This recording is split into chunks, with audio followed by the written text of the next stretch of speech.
ಆದಿಚುಂಚನಗಿರಿ ಮಠದ ಶ್ರೀಗಳ ಬಗ್ಗೆ ನಿನ್ನೆ ಕೆಪಿಸಿಸಿ ಅಧ್ಯಕ್ಷ ಡಿಕೆ ಶಿವಕುಮಾರ್ ಅವರು ಆಡಿದಂತ ಮಾತೇನಿದೆ ಅದನ್ನ ಈಗ ಯೂ ಟರ್ನ್ ತೆಗೆದುಕೊಂಡಿದ್ದಾರೆ ಡಿಕೆ ಶಿವಕುಮಾರ್. ಸ್ವಾಮೀಜಿ ಉತ್ತರ ಕೊಡಬೇಕು ಅಂತ ನಾನು ಎಲ್ಲೂ ಹೇಳಿಲ್ಲ. ಕುಮಾರಸ್ವಾಮಿ ಸ್ವಾಮೀಜಿ ಆಶೀರ್ವಾದ ಪಡೆದಿದ್ದು ತಪ್ಪಲ್ಲ, ಮೈತ್ರಿ ನಾಯಕರ ಭೇಟಿ ತಪ್ಪು ಅಂತಾನೂ ನಾನು ಹೇಳಿಲ್ಲ ಅಂತ ಡಿಕೆ ಶಿವಕುಮಾರ್ ಹೇಳಿದ್ದಾರೆ. ರಾಜ್ಯದಲ್ಲಿ ಜೆಡಿಎಸ್ ಎಲ್ಲಿದೆ? ಜೆಡಿಎಸ್ಗೆ ಮುಕ್ತಿ ಕೊಟ್ಟಾಗಿದೆ. ನನಗೂ ಜೆಡಿಎಸ್ ಇರಬೇಕು ಅನ್ನೋ ಆಸೆ ಇತ್ತು, ಈಗಲೂ ಇದೆ.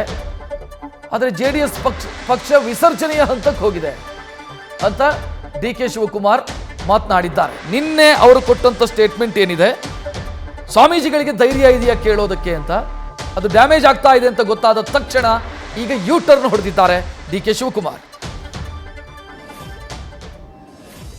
ಸ್ವಾಮೀಜಿ ಉತ್ತರ ಕೊಡಬೇಕು ಅಂತ ಕೇಳ್ತಾರೆ.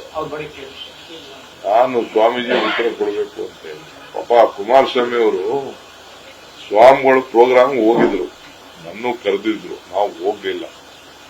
ಕೆಲ ಮಂತ್ರಿಗಳು ಅವರೆಲ್ಲ ಹೋಗಿದ್ರು, ಪುಟ್ಟರಾಜು ಅವರು ಎಲ್ಲ ಹೋಗಿದ್ರು. ಬರೋಷ್ಟಕ್ಕೆ ಇಲ್ಲಿ ಆಪರೇಷನ್ ನಡೆದೋಗಿತ್ತು. ಅವ್ರಿಗೂ ಸ್ವಾಮಿಗಳಿಗೂ ನಮ್ಮ ಒಕ್ಕಲಿಗರವನು ಒಬ್ಬ ಚೀಫ್ ಮಿನಿಸ್ಟರ್ ಆಗಿದ್ದಾನೆ ಅಂತ ಅವ್ರಿಗೂ ಅಭಿಮಾನ, ನಿಮ್ಗೂ ಅಭಿಮಾನ, ನಮಗೂ ಅಭಿಮಾನ ಅಲ್ವಾ? ಅದಕ್ಕೆ ಯಾರು ತೆಗೆದ್ರು ಅವ್ರನ್ನೇ ಎಲ್ಲ ಜೊತೆಗೆ ಹಾಕೊಂಡು ಹೋದ್ರೆ ನಾವು ಈಗ ಚಲರಾಯ ಸ್ವಾಮಿ, ಕೃಷ್ಣ ಬೈರೇಗೌಡರು, ನಮ್ಮ 5 ಜನ 6 ಜನ MLA ಕರ್ಕೊಂಡು ಹೋದ್ರು, MP ಕ್ಯಾಂಡಿಡೇಟ್ಗಳನ್ನ ಕರ್ಕೊಂಡು ಹೋದ್ರು. ಕೇಳಿದ್ರು, ನನಗೂ ಹೇಳಿದ್ರು, ನಂಗೆ ಕರ್ಕೊಂಡು ಹೋಗಿ ಆಶೀರ್ವಾದ ಬೇಕಲ್ಲ, ಹಿರಿಯರ ಆಶೀರ್ವಾದ ಬೇಕಲ್ಲ. ಹಂಗೆ ಇವ್ರು ಬೇಕಾದ್ರೆ ಇವ್ರಿಗೆ ಆಶೀರ್ವಾದ ಕೇಳ್ಕೊಳ್ಳಿ. ಕುಮಾರಸ್ವಾಮಿ ಕೇಳಿದ್ದು ತಪ್ಪು ಅಂತ ಹೇಳುದಿಲ್ಲ, ಮಂಜುನಾಥ್ ಕೇಳೋದು ತಪ್ಪು ಅಂತ ಹೇಳುದಿಲ್ಲ, ಅವರೆಲ್ಲ ಕೇಳಲಿ. ಬಟ್ ಯಾರವ್ರಿಗೆ ಬೆಂಚ್ ಶೂರಿ ಹಾಕಿದ್ರಲ್ಲ ಅವ್ರು ಕರ್ಕೊಂಡು ಹೋಗಿ, ಯಾರು ಸರ್ಕಾರನ ತೆಗೆದ್ರು ಅವ್ರು ಕರ್ಕೊಂಡು ಹೋದ್ರೆ ಆ ಸಮಾಜಕ್ಕೆ ಏನು ಉತ್ತರ ಕೊಡ್ತಾರೆ ಅಂತ ಅಷ್ಟೇ. ಜೆಡಿಎಸ್ ಎಲ್ಲಿದೆಯಯ್ಯ ನೀನು? ಜೆಡಿಎಸ್ಗೆ ಎಲ್ಲ ಮುಕ್ತಿ ಮಾಡಾಯ್ತು ಜೆಡಿಎಸ್. ನಮ್ಗೆ ಜೆಡಿಎಸ್ ಎಲ್ಲಿ ಅನ್ನೋದು ಆಸೆ ಇತ್ತು, ನನಗೆ ಈಗೂ ಆಸೆ ಇದೆ ಇರಬೇಕು ಅಂತ. ಬಟ್ ಅವರು ಡಿಸಾಲ್ವ್ ಮಾಡೋ ಸ್ಟೇಜ್ಗೆ ಹೊರಟಿದ್ದಾರಲ್ಲ, ಹಳ್ಳಿನೇ ಕಳಿಸ್ಬಿಟ್ಮೇಲೆ ಇನ್ನು ಎಲ್ಲಿ ಅದಾಗ್ತದೆ. ನಾವು ಹಿಂದೆ ಒಂದು ಬ್ಲಂಡರ್ ಮಾಡಿದ್ವಿ, ಅದಕ್ಕಿಂತ ದೊಡ್ಡ ಬ್ಲಂಡರ್ ಅವ್ರು ಮಾಡ್ತೇವೆ. ಓಕೆ, ಡಿಕೆ ಶಿವಕುಮಾರ್ ಸ್ಪಷ್ಟವಾಗಿ ಯೂ ಟರ್ನ್ ತೆಗೆದುಕೊಂಡಿರೋದು ಗೊತ್ತಾಗ್ತಾ ಇದೆ. ನಿನ್ನೆ ಅವರು ಮಾತನಾಡೋ ಸಂದರ್ಭದಲ್ಲಿ ಅವರು ಹೇಳಿದ್ದು, ಡಿಕೆ ಶಿವಕುಮಾರ್ ಅವರು ಹೇಳಿದ್ದು, ನಿರ್ಮಲಾನಂದನಾಥ ಶ್ರೀಗಳು ಬಿಜೆಪಿ ನಾಯಕರನ್ನ ಕೇಳ್ತಾರ, ಸರ್ಕಾರ ಬೀಳಿಸಿದ್ಯಾಕೆ ಅನ್ನೋದನ್ನು ಕೇಳ್ತಾರ, ಕೇಳೋ ಧೈರ್ಯ ಅವರಿಗಿದೆಯಾ ಅಂತ ಡಿಕೆ ಶಿವಕುಮಾರ್ ಪ್ರಶ್ನೆ ಮಾಡಿದರು. ಇವತ್ತು ಅದು ಡ್ಯಾಮೇಜ್ ಆಗ್ತಿದೆ ಅಥವಾ ಸಮಸ್ಯೆಯನ್ನು ತರ್ತಿದೆ ಅಂತ ಗೊತ್ತಾದ ತಕ್ಷಣ ನಾನು ಆ ರೀತಿ ಹೇಳಿಲ್ಲ ಅಂತ ಡಿಕೆ ಶಿವಕುಮಾರ್ ಸ್ಪಷ್ಟನೆಯನ್ನು ಕೊಡ್ತಾ ಇರೋದನ್ನು ಗಮನಿಸ್ತಾ ಇದ್ದೀರಿ.